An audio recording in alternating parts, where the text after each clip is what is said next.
مجھے اس کی قدرت کی بڑائی معلوم ہے۔ نوح علیہ السلام نے واضح الفاظ میں اپنی قوم کو چیلنج دیا، لیکن کسی میں طاقت نہ ہوئی کہ وہ نوح علیہ السلام کا مقابلہ کر سکے۔ چنانچہ کہنے لگے، اسے چھوڑ دو، یہ مجنون اور بے وقوف ہے، نعوذ باللہ۔ بہرحال معاملہ اسی طرز پر چلتا رہا، یہاں تک کہ سال ہر سال گزر گئے، لیکن کوئی مسلمان نہ ہوا۔ پھر پہاڑ پر رہنے والے لوگ روز بروز برائی میں ترقی کرتے چلے گئے، اور جو لوگ شروع میں ایمان لائے تھے ان کے علاوہ اور کوئی شخص ایمان نہ لایا۔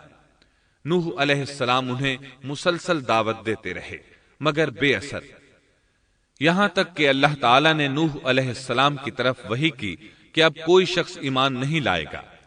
اللہ تعالیٰ سورہ ہود میں فرماتے ہیں، نوح کی طرف وحی کی گئی کہ آپ کی قوم میں سے جو ایمان لا چکے ہیں ان کے سوا اور کوئی اب ایمان نہیں لائے گا، پس آپ ان کے کاموں پر غمگین نہ ہوں۔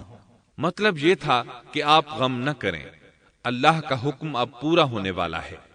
غور فرمائیں، نوح علیہ السلام کے جذبے کو دیکھیے، مسلسل 950 سال تک دعوت دیتے رہے، لوگ انہیں جھٹلاتے رہے، لیکن پھر بھی ان سے نا امید نہ ہوئے۔ اب جب کہ اللہ کی طرف سے وحی آ گئی کہ ان میں سے اور کوئی ایمان نہیں لائے گا اور کسی میں طاقت نہیں کہ انہیں ہدایت عطا فرمائے، تو نوح علیہ السلام نا امید ہو گئے اور انہوں نے اپنی قوم پر بد دعا کی۔ اس کا ذکر اللہ تعالیٰ نے سورہ نوح آیات 26 تا 28 میں کیا ہے۔ نوح نے کہا، اے میرے پروردگار، تو روئے زمین پر کسی کافر کو رہنے سہنے والا نہ چھوڑ، اگر تو انہیں چھوڑے گا تو یہ یقیناً تیرے اور بندوں کو بھی گمراہ کر دیں گے، اور ان کے ہاں جو اولاد ہوگی وہ بھی بدکار ناشکرے ہوں گے۔ اے میرے پروردگار، تو مجھے اور میرے ماں باپ کو اور جو بھی ایماندار ہو کر میرے گھر آئے اور تمام مومن مردوں اور عورتوں کو بخش دے، اور کافروں کو سوائے ہلاکت کے اور کچھ نہ دے۔ اللہ تعالیٰ فرماتے ہیں کہ جب نوح علیہ السلام نے ہمیں مدد کے لیے پکارا تو پھر ہم نے اس کی مدد کی اور اسے ایک بڑی کشتی بنانے کی وحی کی، لیکن نوح علیہ السلام نہیں جانتے تھے کہ وہ اتنی بڑی کشتی کیسے بنائے، اور نہ ہی وہ بڑھئی تھے کہ اس کام سے واقف ہوتے۔ اس لیے اللہ تعالیٰ نے ان کی طرف یہ وحی کی کہ ہماری آنکھوں کے سامنے اور ہماری وحی کے مطابق ایک کشتی تیار کرو۔ اللہ نے وحی کے ذریعے ان کی رہنمائی کی کہ وہ اس طرح کریں، اور مزید تعلیم کے لیے جبرائیل علیہ السلام کو بھیج دیا۔ وہ انہیں بتلاتے گئے کہ اس طرح کشتی تیار کرو۔ نوح علیہ السلام ایک پہاڑ پر رہتے تھے، ان کے ارد گرد درخت نہیں تھے، نہ پانی تھا، چنانچہ انہوں نے بہت سے درخت اگائے، پھر ان کو کاٹا اور پہاڑ پر بیٹھ کر کشتی تیار کرتے رہے۔ آپ بڑے بڑے تختے بناتے اور لوہا لاتے اور ان سے کیل تیار کرتے، پھر ان کیلوں کو تختوں میں ٹھوکتے، آپس میں ان تختوں کو ملاتے، یہاں تک کہ ایک بہت بڑی مضبوط اور دیو ہیکل کشتی تیار ہو گئی۔ ایک روایت کے مطابق نوح علیہ السلام نے اس کو 100 سال میں تیار کیا۔ یہ تھی وہ کشتی جسے نوح علیہ السلام نے اللہ کی ہدایت کے مطابق تیار کیا تھا۔ سورۃ القمر آیت 13 میں ارشاد ہوتا ہے، اور ہم نے نوح کو اس کشتی میں سوار کیا جو تختوں اور کیلوں سے بنی ہوئی تھی۔ نوح علیہ السلام نے دعوت کا کام چھوڑ دیا اور کشتی بنانے لگے۔ وہ لوگ جب انہیں کشتی بناتے دیکھتے تو ان کا مذاق اڑاتے، کہتے، نوح پہلے تو نبی تھا، اب بڑھئی بن گیا۔ مزید کہتے، یہ کیسا مجنون ہے کہ پہاڑ پر کشتی بنا رہا ہے، تعجب ہے اس پر۔ اللہ نے ان کافروں کے مذاق کا ذکر سورہ ہود آیات 38 اور 39 میں کیا ہے۔ نوح کشتی بنانے لگے، اس کی قوم کی جو جماعت اس کے پاس سے گزرتی وہ اس کا مذاق اڑاتی۔ وہ کہتے، اگر تم ہمارا مذاق اڑاتے ہو تو ہم بھی تم پر ایک دن ہنسیں گے جیسے تم مسخرہ پن کر رہے ہو۔ تمہیں بہت جلد معلوم ہو جائے گا کہ کس پر عذاب آتا ہے، جو اسے رسوا کرے اور اس پر ہمیشہ کا عذاب اتر آئے۔ اس کشتی کا حلیہ ابن عباس رضی اللہ عنہما سے ایک روایت میں یوں آیا ہے۔ وہ بیان کرتے ہیں کہ نوح علیہ السلام نے پہاڑ پر ایک کشتی تیار کی اور اسے تارکول سے لت پت کیا۔ اسی وقت سے تارکول کا ظہور ہوا۔ اس کشتی کا طول 300 گز، اونچائی 30 گز اور عرض 50 گز تھا۔ ایک اندازے کے مطابق اس کا طول 1 کلومیٹر سے زیادہ تھا اور اس کی بلندی اور گہرائی کے بارے میں کہا گیا ہے کہ 30 ہاتھ تھی، اور یہ کشتی عام کشتیوں کی طرح اوپر سے کھلی ہوئی نہیں تھی، بلکہ جس طرح اس کو نیچے سے بند کیا گیا تھا اسی طرح اوپر سے بھی بند کیا گیا تھا، تاکہ اوپر سے جو بارش برسے وہ انہیں نقصان نہ دے، اور جس طرح نیچے والے غرق ہونے سے محفوظ رہیں اسی طرح اوپر والے بھی محفوظ رہیں۔ گویا وہ ایک گیند کی مانند تھی۔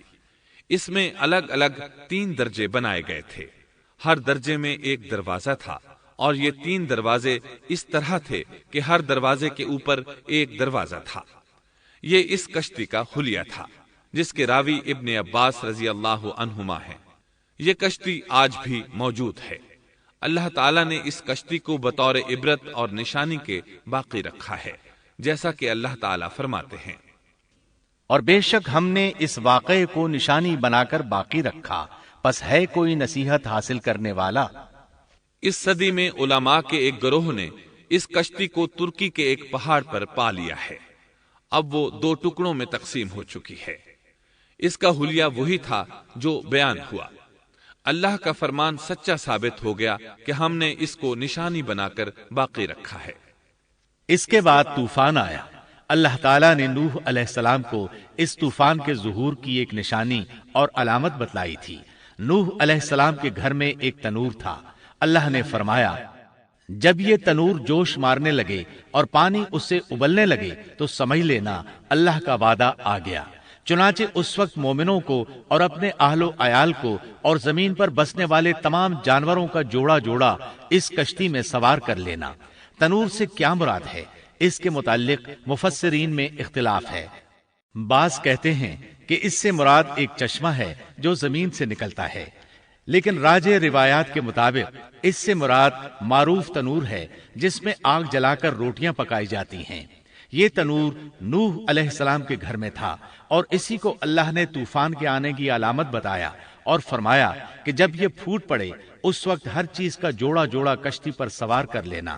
اللہ تعالیٰ سورہ ہود آیت 40 میں فرماتے ہیں، یہاں تک کہ جب ہمارا حکم آ پہنچا اور تنور ابلنے لگا، ہم نے کہا اس کشتی میں ہر قسم کے جوڑے دوہرے سوار کر لے، اور اپنے گھر کے لوگوں کو بھی سوائے ان کے جن پر پہلے سے بات پڑ چکی ہے، اور سب ایمان والوں کو بھی۔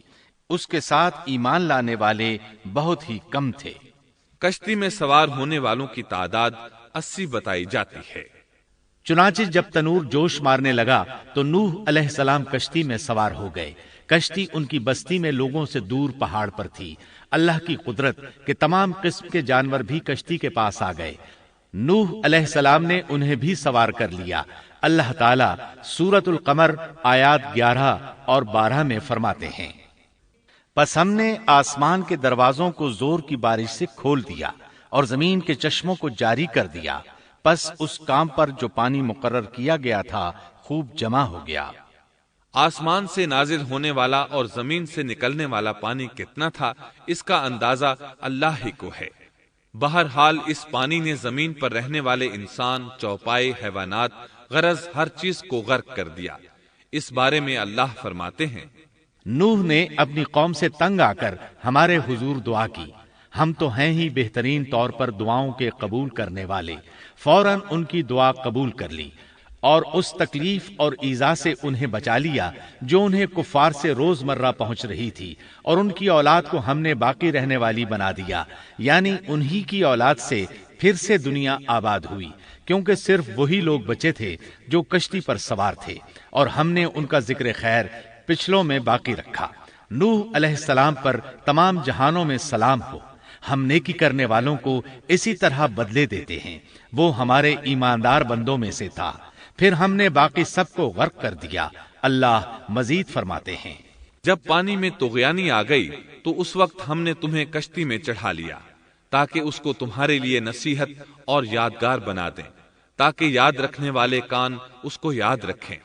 یعنی پانی اتنا زیادہ ہو گیا کہ اس سے تمام شہر، بستیاں، انسان اور جانور غرق ہو گئے، یہاں تک کہ پانی بلند پہاڑوں سے بھی اونچا ہو گیا اور اتنے بلند پانی پر یہ کشتی نوح علیہ السلام اور ان کے ساتھیوں کو اپنے دامن میں سمیٹے اللہ کے حکم سے اور اس کی حفاظت میں پہاڑ کی طرح رواں دواں تھی، ورنہ اتنے طوفانی پانی میں کشتی کی حیثیت ہی کیا ہوتی ہے۔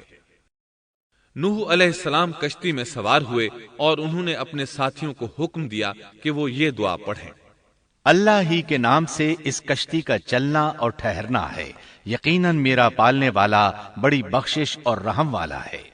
یہی اللہ کا حکم آپ کو تھا کہ جب تم اور تمہارے ساتھی ٹھیک طرح بیٹھ جاؤ تو کہنا، سب تعریف اللہ ہی کے لیے ہے جس نے ہمیں ظالم لوگوں سے نجات عطا فرمائی، اور کہنا کہ اے میرے رب مجھے بابرکت اتارنا اور تو ہی بہتر اتارنے والا ہے۔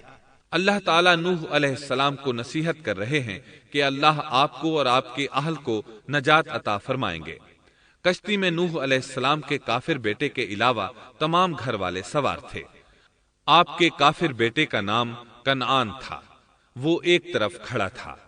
نوح علیہ السلام نے اسے پکارا، میرے بیٹے اس کشتی میں آ جا اور کافروں کا ساتھی نہ بن، لیکن اس بدبخت نے کہا، میں ابھی کسی پہاڑ کی چوٹی پر پناہ لے لوں گا جو مجھے اس پانی سے بچائے گی۔ نوح علیہ السلام نے کہا، آج اللہ کے حکم سے کوئی بچانے والا نہیں مگر وہی جس پر اللہ رحم کرے۔ باپ اور بیٹے کے درمیان یہ گفتگو جاری تھی کہ ایک طوفانی موج نے اسے اپنی زد میں لے لیا اور اسے غرق کر دیا۔ نوح علیہ السلام سے اللہ نے وعدہ کر رکھا تھا کہ اللہ تعالیٰ اس کے اہل کو نجات عطا فرمائے گا۔ چنانچہ جب آپ کی آنکھوں کے سامنے آپ کا بیٹا غرق ہو گیا تو وہ پکار اٹھے، اے اللہ، میرا بیٹا میرے گھر والوں میں سے تھا اور تو نے مجھ سے وعدہ کیا تھا کہ میرے گھر والوں کو نجات عطا فرمائے گا، اور تو تمام حاکموں سے بہتر حاکم ہے، لہذا ناممکن ہے کہ تیرا وعدہ پورا نہ ہو۔ واضح ہو کہ نوح علیہ السلام کا اپنے بیٹے کے بارے میں بات کرنا بطور استفسار تھا، بطور بحث نہیں تھا۔ آپ وضاحت چاہتے تھے۔ اللہ تعالیٰ نے فرمایا، اے نوح، وہ تیرے اہل سے نہیں تھا کیونکہ وہ کافر تھا۔ کفر نسب کو ختم کر دیتا ہے۔ ایک مومن کا دوسرے مومن سے تعلق ایک مسلمان بھائی کے کافر بھائی سے تعلق سے زیادہ بڑا ہے، اور حقیقی اخوت وہ ہے جس کی بنیاد ایمان پر ہو۔ کفر تو نسبی تعلق کو کاٹ دیتا ہے، اس لیے اللہ نے یہ نہیں فرمایا کہ وہ کافر ہے، بلکہ یہ فرمایا کہ وہ تیرے اہل سے نہیں ہے۔ ہمارے لیے بھی یہی حکم ہے، کسی مومن کا کافر کے ساتھ رشتہ نہیں ہو سکتا۔ اس کے ساتھ اللہ نے نوح علیہ السلام کو نصیحت فرمائی کہ آپ ہرگز وہ چیز نہ مانگیں جس کا آپ کو مطلقاً علم ہی نہ ہو، اور ہم آپ کو نصیحت کرتے ہیں کہ جاہلوں میں اپنا شمار کرانے سے باز رہیں۔ جب نوح علیہ السلام یہ بات جان گئے کہ ان کا سوال واقعے کے مطابق نہیں تھا تو فوراً اس سے رجوع کر لیا اور اللہ تعالیٰ سے اس کی رحمت اور مغفرت کے طالب ہوئے۔ اس موقع پر انہوں نے دعا کی۔ نوح علیہ السلام نے کہا، اے میرے پروردگار، میں تیری ہی پناہ چاہتا ہوں اس بات سے کہ تجھ سے وہ مانگوں جس کا مجھے علم ہی نہ ہو۔ اگر تو مجھے نہ بخشے گا اور تو مجھ پر رحم نہیں کرے گا تو میں خرابی والوں میں ہو جاؤں گا۔ یہ دعا انہوں نے مانگی۔ اپنے بیٹے کے متعلق سوال کے علاوہ نوح علیہ السلام نے اللہ تعالیٰ کی کوئی نافرمانی نہیں کی اور نہ اپنے نفس پر کسی نافرمانی کو شمار کیا۔ کشتی نوح علیہ السلام اور ان کے ساتھیوں کو لیے پانی کی موجوں پر بلند ہو رہی تھی، اور زمین پر موجود ہر چیز، انسان، حیوانات، چوپائے، پرندے غرق ہو چکے تھے۔ ان میں کوئی بھی باقی نہیں بچا تھا۔ اگر کوئی زندہ بچا تھا تو کشتی والے۔ ابن عباس رضی اللہ عنہما سے روایت ہے کہ نوح علیہ السلام اور ان کے ساتھی 6 ماہ کشتی میں رہے، اور بعض روایات میں یہ بھی ہے کہ وہ محرم کی 10 تاریخ کو کشتی سے نیچے اترے۔ آخر اللہ کے حکم سے طوفان رک گیا۔ اللہ نے زمین کو حکم دیا کہ وہ تمام پانی کو نگل جائے۔ زمین نے سارا پانی نگل لیا، زمین خشک ہو گئی۔ اللہ تعالیٰ سورہ ہود آیت 44 میں فرماتے ہیں، اور فرما دیا گیا کہ اے زمین اپنے پانی کو نگل جا، اور اے آسمان بس کر تھم جا۔ اسی وقت پانی سکھا دیا گیا اور کام پورا کر دیا گیا، اور کشتی جودی نامی پہاڑ پر جا ٹھہری، اور فرما دیا گیا کہ ظالم لوگ اللہ کی رحمت سے دور ہیں۔ کشتی جودی پہاڑ پر جا کر ٹھہر گئی۔ اب انہیں حکم ہوا کہ سلامتی کے ساتھ کشتی سے اتر آئیں۔ آپ پر بھی برکت نازل ہوگی اور ان قوموں پر بھی جو آئندہ آپ کی نسل سے پیدا ہوں گی، اور آپ کی نسل میں سے کچھ لوگ ایسے بھی ہوں گے جنہیں ہم فائدہ تو ضرور پہنچائیں گے، پھر انہیں ہماری طرف سے دردناک عذاب پہنچے گا۔ بہت سی روایات میں یہ بات مذکور ہے کہ نوح علیہ السلام ایک لمبی مدت یعنی 6 ماہ کشتی میں طوفان تھم جانے کا انتظار کرتے رہے۔ آپ نے طوفان کے حالات معلوم کرنے کے لیے ایک کبوتر بھیجا جو واپس آ گیا۔ اسے پاؤں رکھنے کو جگہ نہ ملی۔ اسے دوبارہ بھیجا گیا تو وہ پھر واپس آ گیا۔ چند دن بعد اسے پھر بھیجا گیا تو وہ اپنی چونچ میں زیتون کی ایک ٹہنی لیے ہوئے تھا۔ اس سے نوح علیہ السلام نے معلوم کر لیا کہ پانی زمین سے کچھ ہی اونچا رہ گیا ہے اور درخت وغیرہ اگ چکے ہیں۔ کچھ دن بعد اسے پھر بھیجا گیا۔ اس مرتبہ وہ واپس لوٹا تو اس کے پاؤں خاک آلود تھے۔ نوح علیہ السلام نے سمجھ لیا کہ طوفان رک گیا اور زمین خشک ہو چکی ہے۔ سیرت کی کتب میں یہ واقعہ موجود ہے۔ اسی کی بنیاد پر سیرت نگاروں کا کہنا ہے کہ کبوتر کا آنا سلامتی کی علامت تھا اور اس کی چونچ میں زیتون کی ٹہنی نوح علیہ السلام کی بادشاہت کی طرف اشارہ تھا۔ اس طرح نوح علیہ السلام زمین پر اتر آئے۔ اس وقت اولاد آدم میں سے کوئی انسان سوائے ان لوگوں کے زندہ نہیں بچا تھا۔ جزیرہ عرب، فلسطین اور ان کے ارد گرد کا علاقہ غرق ہونے سے محفوظ رہا۔ ان کے علاوہ تمام زمین غرق ہوئی تھی۔ سب کے سب طوفان کی نذر ہو گئے۔ صرف نوح علیہ السلام سے اولاد پیدا ہوئی اور زمین میں ان کی اولاد کے علاوہ اور کسی کی نسل باقی نہ رہی۔ اسی وجہ سے نوح علیہ السلام کو آدم ثانی اور ابو البشر ثانی کہا جاتا ہے، کیونکہ تمام کے تمام بشر انہی کی طرف منسوب ہیں۔ سورۃ الصافات آیات 75 تا 77 میں اسی طرف اشارہ ہے۔ اور ہمیں نوح نے پکارا تو دیکھ لو کہ ہم کیسے اچھے دعا قبول کرنے والے ہیں۔ ہم نے اسے اور اس کے فرمانبرداروں کو اس زبردست مصیبت سے بچا لیا۔ اس کی اولاد ہم نے باقی رہنے والی بنا دی۔ ایک دوسرے مقام پر اللہ تعالیٰ دیگر امم اور رسولوں کے متعلق کلام کرتے ہوئے فرماتے ہیں، اے ان لوگوں کی اولاد جنہیں ہم نے نوح کے ساتھ چڑھا لیا تھا، وہ ہمارا بڑا ہی شکر گزار بندہ تھا۔ نوح علیہ السلام کے 3 بیٹے تھے، سام، حام اور یافس۔ سام کی نسل زیادہ تر سفید رنگت کی تھی اور بہت کم لوگ ان میں سیاہ فام تھے، البتہ کچھ ان میں گندمی تھے۔ حام کی اولاد کی اکثریت سیاہ فام تھی، ان میں بہت کم لوگ سفید رنگ کے تھے، اور یافس کی اولاد سرخی مائل رنگ کی تھی۔ عرب اور بنو اسرائیل سام کی اولاد ہیں، تمام حبش حام کی اولاد ہیں، ترک اور مشرقی ایشیا کے لوگ یافس کی اولاد ہیں۔ طوفان کے بعد نوح علیہ السلام اللہ کے بندوں میں 350 سال تک زندہ رہے، اور وہ اللہ کے قول عبدن شکورن کے مصداق تھے۔ پھر نوح علیہ السلام فوت ہو گئے۔ راجح ترین روایات کے مطابق آپ مکہ میں دفن ہوئے۔